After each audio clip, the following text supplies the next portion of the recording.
Thank you very much, Mr. Chairman. I don't think you'll be surprised. We see the views bill somewhat differently.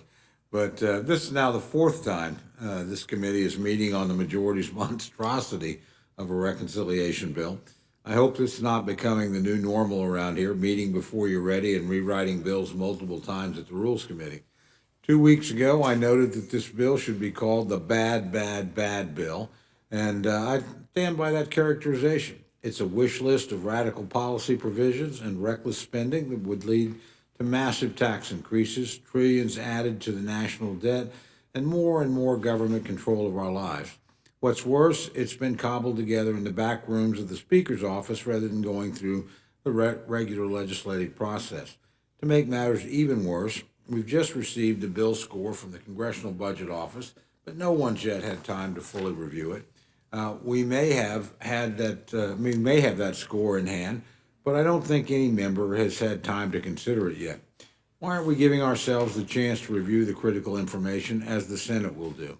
I suspect the reason you're moving so quickly is what we all know to be true, but that none of my friends in the majority will admit. The CBO score did not turn out well for this legislation.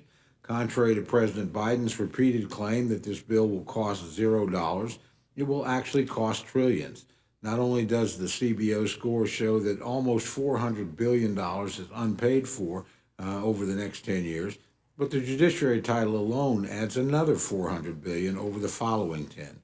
And on top of that, if you make every program here permanent, which I know my friends want to do, then the actual cost will be a minimum of $4 trillion with about $1.5 trillion in revenue.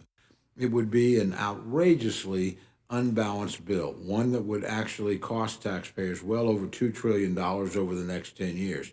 And that's after the gigantic tax increases on the middle class, coupled with windfalls for the wealthiest that this bill contemplates. In fact, the second biggest program in this bill gives billions to the rich. Mr. Chairman, this entire process has been ludicrous and frankly a sham.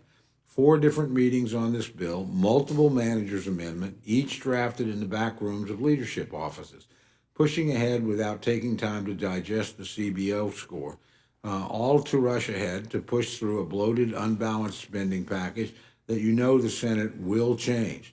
The House can do better than this, Mr. Chairman. I think we should do better than this. But with that, I yield back.